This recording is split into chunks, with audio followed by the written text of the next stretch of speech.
Okay, so this video is for the real tennis freaks, the aficionados that love the sport more than most. Do you ever watch a tennis movie, a film from Hollywood centered around the tennis world, and just think to yourself, the tennis in this movie looks horrible? Well, here at Hot Take Tennis, we think the same. We wanted to break it down. Why the hell does every tennis movie suck? Why does tennis in Hollywood movies with million-dollar budgets look like backwater garbage where actors look like they don't even know the sport that they're supposed to be portraying? So let's sit down and analyze a couple of the most famous tennis movies that exist today. Let's start with the 2004 movie Wimbledon, starring Kirsten Dunst, Paul Bettany, and Jon Favreau. It's about a pro tennis player who has lost his ambition and has fallen to rank 119 in the world, which, for all you tennis aficionados, that's still pretty damn good. Now, fortunately for him, he meets a young player on the women's circuit who helps him recapture his focus for Wimbledon. So the movie is more or less a classic romantic comedy. Kirsten Dunst and Paul Bettany play their respective characters and fall in love with each other and blah blah blah. We don't care about that. What we care about is the tennis itself. So let's watch some of the tennis from the movie. Okay, let's see our main characters. Pre-serve ritual bounces the ball a couple times. So our main character here, it looks like he has the right grip, but we'll move it back once we can see it. Oh, okay, rotates the ball. Okay. So look at that right there. There's definitely some problems. The racket face is too open. He's way too choked up on the racket. What is going on with his feet here? Any decent coach would look at the feet of this character. Anyone who knows really anything about tennis would look at the footwork of this serving position and just question, what the hell is going on? Just put your left foot either in line with the middle part, put your right foot in line with the middle part of your left foot if you want to do a pinpoint serve, or just teach the actor how to look like a platform serve. It's very simple. Okay, decent extension on the ball. An okay execution overall. It's pretty egregious. The footwork is probably the worst part of it all. Let's take a look at the rest of the point here. Footwork looks okay there. Decent out wide. You can see the right foot is planted aiming perpendicular to the baseline. Way too inside here. I mean, his elbow is completely bent, which we do see more with some of the modern players, but the real big problem here is just how inside that is into his body. He's just choked up on the racket too much. You're not going to see a pro player that chokes up this much. You may see a player like Medvedev choke up a lot on the backhand with his left hand or something like that, but in terms of your right hand, you want your pinky almost off of the racket itself. Again, let's take a look at that serve in slow motion. Somebody please explain who told him to do this with his feet, because there's obviously some sort of choreographer or quote-unquote tennis expert that they bring in to make the actors look like they know how to play tennis. And this is the footwork that was told.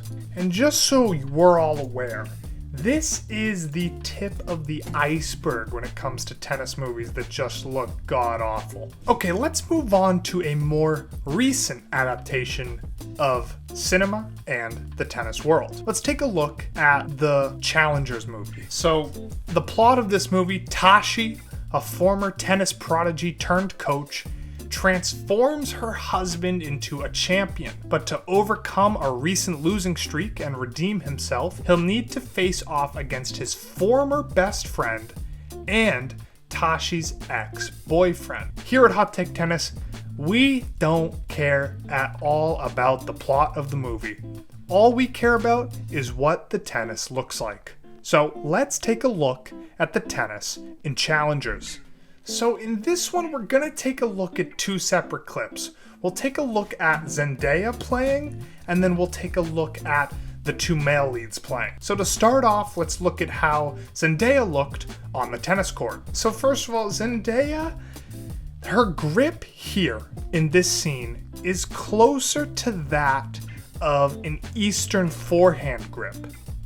She's not in the traditional continental grip that you want to be in when you're serving, especially at this alleged elite level of tennis. I mean, this is the US Open or US Open Juniors. We're not totally sure. It's been a while since we've seen the movie, but regardless, this grip here, absolutely atrocious to start off the bat. So let's see how the rest of it looks. Okay. I mean, this further accentuates the problem with the grip, as you can see. She is obviously in the Eastern forehand grip. The racket itself is just completely frying pan loaded. The pinpoint step looks all right, but it's the overall mess of the grip mixed with everything else that just looks god-awful. Okay, I think we get the gist of Zendaya's tennis. Let's take a look at the two male leads. Okay, so this scene was in the trailers and I think went pretty viral, so let's use this one as the example. One of the characters in this movie has a funky serve, and they actually use it as a plot point within the movie. Now, here's the thing though. There's funky serves like Jensen Brooksby or even Stan Wawrinka, but at least they still look semi-realistic. Our character here in the black, his serve looks borderline impossible.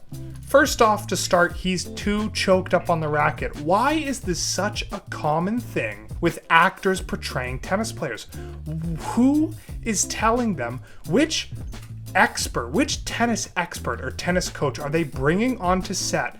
And that coach or expert is telling them, oh yeah, make sure you hold the racket halfway up the grip. It just baffles us here at the Hot Take Tennis HQ.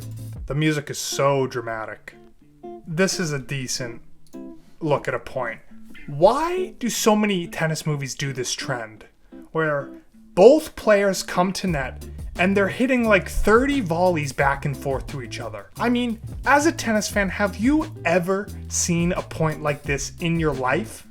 No, of course not. The answer is no. There's never been a point where there's this many volleys exchanged. Somebody's gonna have a put-away volley in a short amount of time. Maximum, we're looking at 3 volleys. We understand that the movie is trying to make tennis look overly dramatic, and this is a pressure point in the movie, but just make it look, there's other ways to portray pressure points. Okay, so now let's move on to what we think may be one of the best representations of tennis in cinema. Borg versus McEnroe. So obviously this story is the 1980 tennis rivalry between the placid Bjorn Borg and the volatile John McEnroe. We had Sverre Gudnason and Shia LaBeouf, as well as Stellan Skarsgård, who were the stars. Shia LaBeouf, of course, playing John McEnroe. So let's take a look at the infamous "you cannot be serious" scene. Well, at least he's holding the racket in his left hand, so this tennis actually looks decent. The serves look somewhat accurate. Borg's strokes look similar to what it did in his prime. Good forehand. The ball is also an accurate, closer to white color. I mean, this is how you portray tennis. This might just be the perfect representation that we've seen in a film yet. Now, we only got 2 more movies left, but before we dive deep into why these films dropped the ball on the court, please like this video and subscribe to the channel. Did you know that only 8% of those who watch our videos are subscribed? So now we're gonna move on to what we think is another pretty strong representation of tennis in movies. The Battle of the Sexes movie, which came out in 2017. So obviously this is a true story of the 1973 tennis match between world number 1 Billie Jean King and ex-champ and serial hustler Bobby Riggs. Emma Stone, who played Billie Jean King, and Steve Carell, who played Bobby Riggs. It's tough to say that this was not a star-studded cast. But again, do we really care about that? Not really. Let's take a look at the tennis. Okay, so we start off on match point of the infamous match, so let's take a look. How does this look? Emma Stone looking quite poised and ready for the return. Decent looking serve. Now, some of you may instantaneously point out, well, Bobby Riggs is holding a tennis ball in his left hand. And you know what? That's a fantastic question. We looked back through Bobby Riggs footage of what there is on the internet. There's not much of him playing back in the day, unfortunately.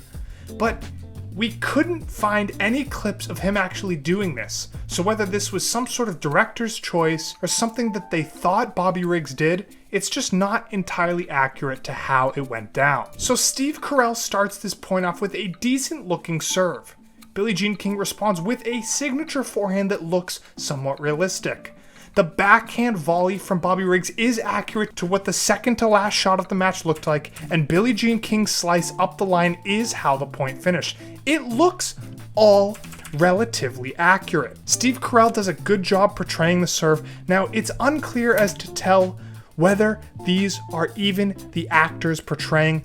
We can almost guarantee you that Emma Stone is not the person hitting the tennis ball here, because we don't believe this looks like a real ball and this point looks accurately orchestrated. But overall, we think Battle of the Sexes is another good example of when tennis movies get it right. Now, last but not least, we had to include this one.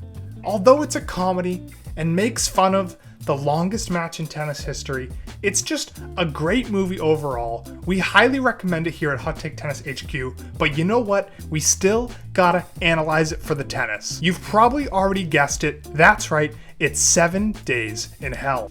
So this is a mockumentary style expose on the rivalry between two of the greatest tennis players of all time, who battle it out in a 2001 match that lasts 7 full days.